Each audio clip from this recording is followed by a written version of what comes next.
Over 70% of teens now use AI chatbots for home work and brainstorming, but more teens are now turning to those AI chatbots for emotional support and relationship advice, and experts warn that those digital companions may be doing more harm than good. Joining us now to break it down and how to navigate AI teens to make sure that their mental health stays in check. Thank you so much for being with us today. Thank you for having me. This is a scary time because it's a promising time and a scary time together. Absolutely. It's everything we saw in movies. I remember there was a movie called Her that came out with Joaquin Phoenix years ago. I think it was called Her, and it was about him having a companion who was AI, and we're all like, that'll never happen. And now it's happening, and it's happening with teens. Yes, yeah, it is. So how does one go about talking to their teen and saying, like, this is a healthy way to approach this? With any new technology or tool, we need to have these conversations early and often. So parents should bring these conversations up, talk about responsible relationships with any technology, especially AI. The American Academy of Pediatrics has great resources for parents to develop a family media plan. So we're all thinking about how we use technology in the home as a tool and not as a replacement for in-person interactions. Is this preemptive? Do you do this before they start like hanging out with an AI companion, or should you wait? Like, what do you do? With anything, when it comes to kids, we want to think about their age and stage of development. So we have kids around the same age. Right. How we talk to a 5-year-old, an 8-year-old, 11-year-old, 16-year-old would depend on their age and their developing brain. So we start these conversations early and think about the developmental context and the things we need to be talking about for their social, emotional, and cognitive health and development. And there's an aspect of this, because I was talking to our producer earlier today. I used to be shy in high school, believe it or not. And so for somebody that's introvert, right, and you can't make friends, how dangerous is it that you're going to depend on a chatbot to be your companion? Well, so there's a couple things. We want to think about the quality of the information that youth are receiving, the responses that they're receiving, especially when it comes to mental health. We want these to be supported by responsible research. The other thing to consider is, what are teens missing out on when they're interacting with technology or a bot? Making out. Well, the in-person... That's next, by the way. You know that's next.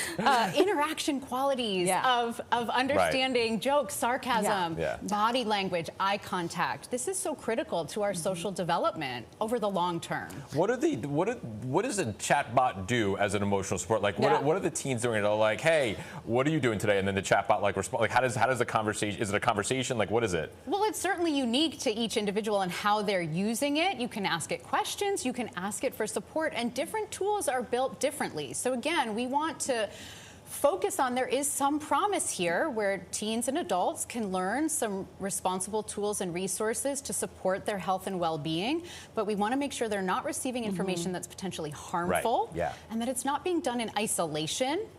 So to the exclusion of in-person interactions, and certainly always kids can be talking to their parents and should be talking to their doctor or a mental health professional when it comes to their emotional health and well-being. And now AI is being implemented in schools. I mean, you know, you hear about it more and more.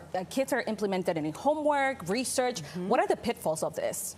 Well, there's tremendous promise for AI across all of these domains. But again, like anything, like the encyclopedia when I was a kid, I could use it for research, but I couldn't copy it word for word on my paper. And you're still reading, so you're using your brain like it was, you know. We can use it as a helpful tool, but kids absolutely need to learn to think for themselves and to solve problems and to answer questions using critical thinking skills. So we want to make sure AI is not replacing these important cognitive functions. And to kind of decide, like, it's so tricky because you're teaching them, like, this is the future, it's good. Just there's a bad. It's like everything. It's like social media. It's like everything else. There's a in moderation, or there's positives and negatives. So just kind of separating the two is, I imagine, is important, right? Yeah, there's tremendous potential and a lot of pros. We just need to raise awareness of the risks and potential pitfalls so kids and adults can grow a healthy and responsible relationship with technology. And how do you know if your teen's mental health is being affected by AI? Anything that could impact a teen's mental health, we look out for warning signs like changes in mood, sleep, behavior, changes in school, or withdrawing from friends or family, or not participating in activities that they usually enjoy doing. Oh my gosh, it's such a tricky thing too, because teens are they an isolated teen? It's like being part of being a teen is to be isolated, but now it seems like it's more treacherous than ever because of this, because they could be getting an AI. Can an AI chatbot get on, like, kind of maintain a life of its own, or do you kind of dictate where it goes? Well, again, over time, these different models work differently, and they'll depend on the information that they're receiving from the person who's using them. But so it evolves. It evolves over time, and particularly with things like mental health, the questions that you ask and the topics that you're researching, we want to make sure you're receiving research-supported, responsible information and not potentially harmful or scary or developmentally inappropriate responses. And it's tricky, too, because human therapists are quite expensive. So this is a much cheaper alternative, and it's someone and having a therapist still could be embarrassing, especially for kids. So in this realm, it's like, I do this on my own. Nobody knows about this. It's like having an imaginary friend, but this imaginary friend actually responds. Well, we want to decrease the stigma around getting mental health support. And if this is a tool that could help with that, that's great, but it should not be used as a replacement for a medical or mental health professional. This has been also helpful. Thank you so much, Dr. Shannon Bennett. We really appreciate it. Thanks for having me. Thank you so much.